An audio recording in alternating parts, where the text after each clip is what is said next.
Okay, our next speaker is Lluís Hernández-Navarro from Leeds.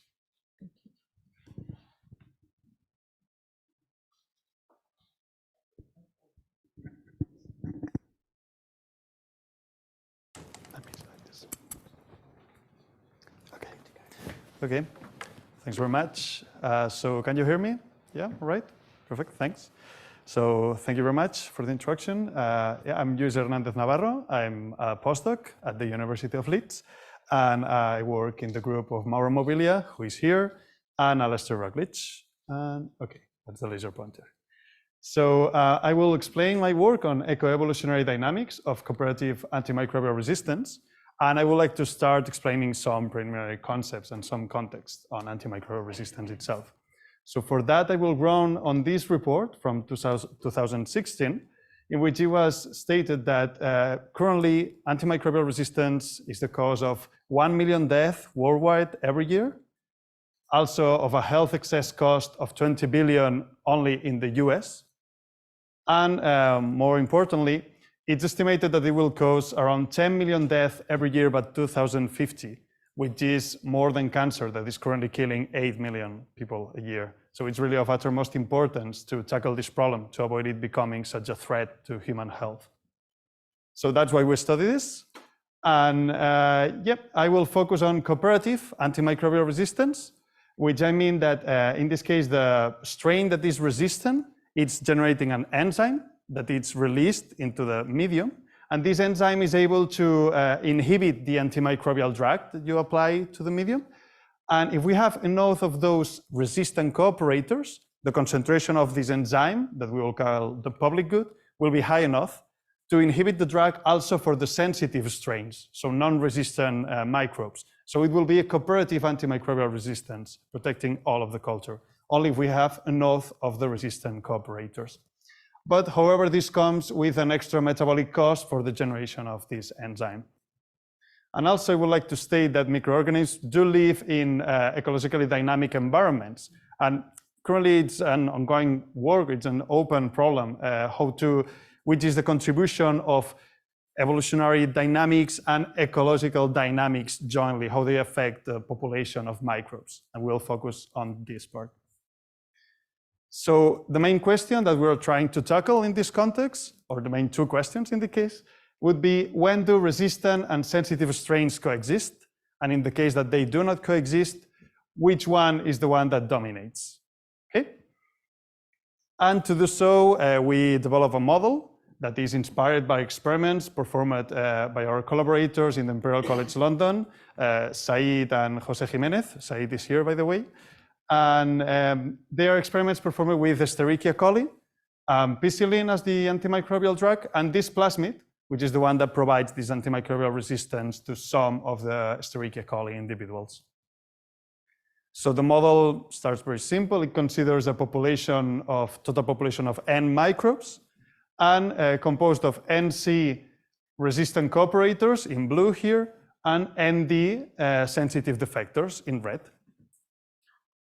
As I explained before, we have this cooperative antimicrobial resistance. So if we have enough of those cooperators above a given experimental threshold, they will be able to release enough amount or enough concentration of this enzyme, this public good, into the medium, so that it will be able to inhibit the antimicrobial drug when we apply it into the system.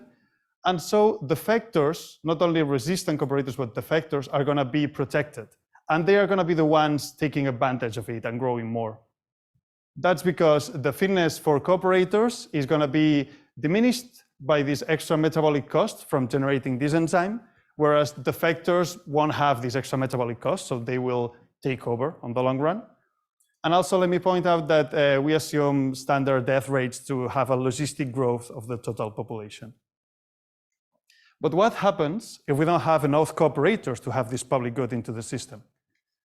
Well, in that case, we won't have a high enough concentration of this public good, so that when we apply the antimicrobial drug, it will affect defectors, it will target them, and it will hinder their growth. So that cooperators are going to take advantage. And that is because the fitness for cooperators is going to be the same with the extra metabolic cost, but defectors, they are going to have this impact on their growth rate this impact A, which is larger than S, the metabolic cost for cooperators, and so they are going to lose. They are going to have a slower growth rate. So now, to give some intuition on how this population dynamic could go on and what we could observe, we derived the mean field equations for this birth-death process, neglecting fluctuations. For this, we obtain for the total population a logistic growth, as we expected. So there is a stable point for the total population equal to the carrying capacity of the system. And as for the evolutionary state of the system, the evolutionary dynamics follow this kind of equation. They are proportional to this factor. And for this, let me just explain in detail. So in the case that we do not have public good into the system, because we have less cooperators, X is the proportion of cooperators. So if we have less cooperators than the threshold for the public good, we won't have public good into the system. So we'll have these dynamics where A is the impact of the drag on the factors and S is the metabolic cost. So this factor is going to be positive. So we are going to increase the proportion of cooperators if we are below the threshold. However, if we are above the threshold, we have the public good. In this case, the factors will win, and cooperators are going to decrease their number. So we find an equilibrium at this value for the proportion of cooperators, which is the threshold divided by n. So we conclude that when we can neglect fluctuations, which happens mainly in big populations, and in this case, let me stress that this is still static environments, so constant carrying capacity. We have a stable coexistence so that the number of cooperators is fluctuating around the threshold or tends to the threshold for cooperation, and the factors is simply the carrying capacity minus the threshold, so that the total population tends to the carrying capacity. Okay, that's without fluctuations, mean field, perfect. But now we want to address what happens with the fluctuations on the small populations, and that's because, well, when we apply antimicrobial treatment, we want to eradicate the microbes, right? So we are getting really small populations and population bottlenecks. And in these kind of circumstances, we do need to assess the role of fluctuations to understand which is the final outcome, the final fate of the population. Like, for example, you apply antimicrobial treatment, you kill maybe all of the sensitive bacteria, but not all of the resistant ones. And they can re-emerge after finishing the treatment, and you will have a big population of resistant bacteria only. To address which is the probability for that happening, we have to take into account fluctuations. So that would be the main justification for that. And to do so on a first approach, this is not the final step, it's just the first approach for that, we will assume a MORON process. So we will assume that the total population is exactly fixed at the constant carrying capacity K, and we will allow some demographic fluctuations on the proportion of cooperators and effectors. So here we'll show you some realizations or some example realizations for the MORON process. Vertical axis, we have the population of cooperators, horizontal axis is time. And here I will use a threshold for cooperation of 20. So more cooperators than this, we have public good, less, we don't have public good. Here we start with 35 cooperators, and those are some example realizations of the system. And we observe what we would expect from the mean field equations. So the number of cooperators tend to go towards this threshold and fluctuates around it. And since it's a small population, eventually due to fluctuations, you will reach either extinction of cooperators or fixation of cooperators. Okay?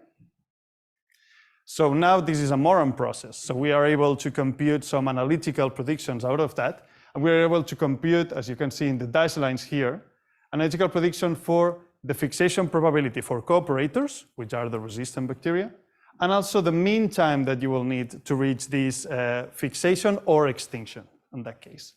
Here we can see that the dashed line, the prediction matches pretty well the simulations. Those are Gillespie simulations for those interested. And here I'm putting just the example that I showed before in the previous slide, would be around this initial cooperation fraction. So x-axis, it's the proportion of cooperators that we have at the start of the process. Okay. So what I want to show you here is that if we lower the threshold in this case, the threshold for cooperation, then cooperators are going to fluctuate around a lower value, closer to extinction. So we are going to decrease the probability of cooperators fixating. And in this case, the time to reach extinction or fixation will also decrease because we won't need that much of a fluctuation to reach extinction. On the other hand, if we increase the threshold, the probability for fixation is going to increase because we'll be fluctuating away from extinction. And the time needed to become extinct or fixate is also increasing because we are away from any absorbing state. If we keep increasing the threshold, fixation probability also increases, but interestingly, the time needed for fixation or extinction decreases. So there is a non-monotonicity here. And that's because if we have a threshold value that is in between fixation or extinction, we are the farther away from the two absorbing states, we'll need more time to reach either of the two. So for small populations, we can conclude that in static environments again, we have long-time coexistence if the threshold has an intermediate value, which I said as here around half of the carrying capacity, because we know that cooperators are going to oscillate around the threshold and defectors around k minus the threshold. Okay, so we know what happens with static environments, but now we want to go to the main topic. This is the novel part, the main one, which is this eco-evolutionary dynamics. So what happens when we consider that the environment also has some dynamics and it jointly affects the demographic state of the system. So before this, I only showed demographic fluctuations. That was the noise in our stochastic process, fixed total population. Now it's demographic fluctuations plus environmental fluctuations. So the environment changes in time.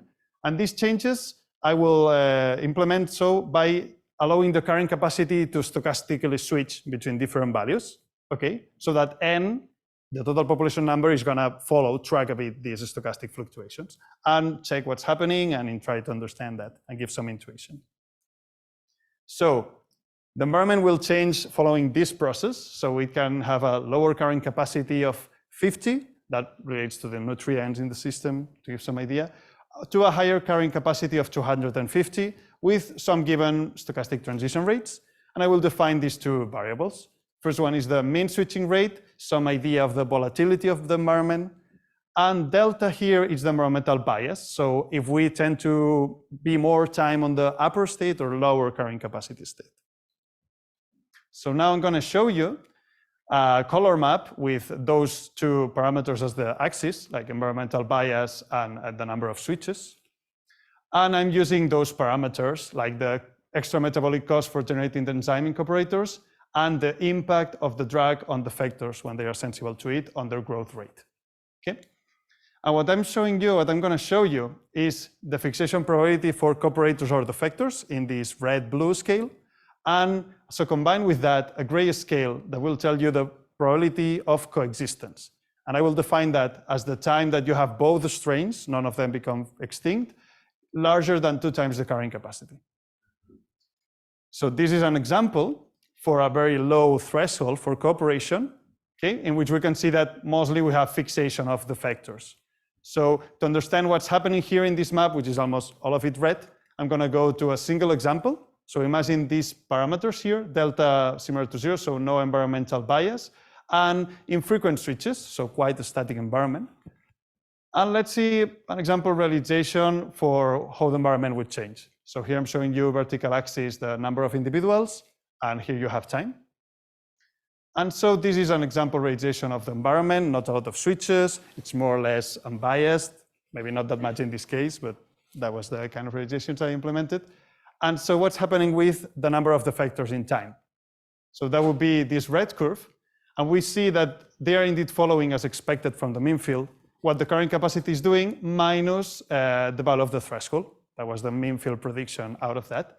However, cooperators are following, also as expected, the value of the threshold, which in this case is quite low. So at some point, due to not so big fluctuations, you're going to reach extinction of cooperators, but probably not of the factors because they oscillate to higher values than cooperators. That's why you have this red color map in which almost everywhere you have fixation of cooperators, of the factors and cooperators becoming extinct. But what happens if we increase the threshold for cooperation? In that case, we can see a large regime or of the parameters phase in which we have fixation of cooperators, not that much of the factors, and also a huge region with coexistence. So to understand first the fixation for cooperators, I'm going to focus on this point here, in which we have certain bias to the low carrying capacity of the environment and moderate switching. In this case, this scenario would be something like this. So we spend most of the time in the lower carrying capacity, a bit of the time in the upper one, but doesn't affect as much. It's quite transient. So we'll have cooperators oscillating around the threshold and the factors oscillating around K minus the threshold. Since K minus is 50 and the threshold is 30, the factors are going to oscillate around 20, which is lower. So they are going to be the ones eventually reaching extinction due to fluctuations. And that's why we have this blue space here with fixation of cooperators. Now we increase a bit more the threshold just to see that the blue region encompasses more of the phase space. But now we'll focus on the black region. Why do we have coexistence in this combination of the parameters? Well, this, in the case of no bias, but frequent switches, would be something like this, which looks quite cluttered. That means that the environment switches very fast, okay? And that we found out that it implies that as having an effective carrying capacity that turns out to be equal to the harmonic mean of the carrying capacity itself. That comes from the logistic growth equation for the total population. I won't go into the details now, but yeah, I'm happy to answer any questions, of course. But what we find is this kind of effective carrying capacity. So cooperators always oscillate around the threshold, which is quite big, and the factors oscillate around the effective carrying capacity minus the threshold, which is also a big value. So none of them are going to reach extinction before the threshold that we put to consider coexistence of the two. That's why we have this coexistence region in this part here. Now, finally, I will go to the, let's say, most interesting case in which we have a moderate threshold for cooperation that's between, like, it's half of the lowest carrying capacity, okay? And in this case, we can find the three possible outcomes, like fixation of cooperators, of the factors, or coexistence. So we know why this happens, but now how is it that we still have fixation of the factors if the threshold is relatively high? What's happening here? Well, let's check it out. So I'm gonna choose this point with a certain bias to the high carrying capacity and moderate switching. And in this case, we observe something like this. So what's happening here is that we're spending most of the time on the high carrying capacity. So the factors, which are the red curve, are going to have a high population number. Cooperators are going to be always more or less around the threshold itself. Okay? But when you lower suddenly the carrying capacity, that could be some population bottleneck in the context of antimicrobial resistance, both of them, cooperators and the factors, are going to decrease their numbers, okay, until reaching some stable state. But we don't leave enough time for them to reach their stable state at the lower carrying capacity. We turn to the upper carrying capacity fast. So the factors are going to oscillate around high values.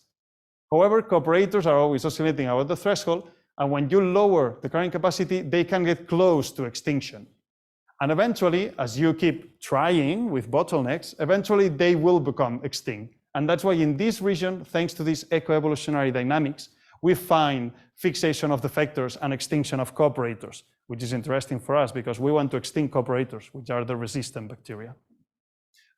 So a take-home message, we found that in static environments, in big populations, we have coexistence of resistant and sensitive bacteria. And even in small populations, we have a long-time coexistence for intermediate threshold values. And in switching environments, we have these eco-evolutionary dynamics that shape a very rich fixation and coexistence scenario that depend non-trivially on the volatility of the environment and, let's say, the bias of the environment. So now, finally, I would like to thank all of my collaborators and my team. I would also like to advertise some posters. So one was presented yesterday by Matt here in the conference, and today Said presents his poster, so don't hesitate to go. And yeah, finally, thank you very much for your attention.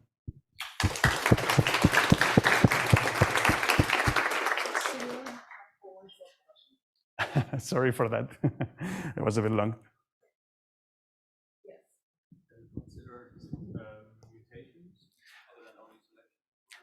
So that would be a next step. Thanks for the question, important point.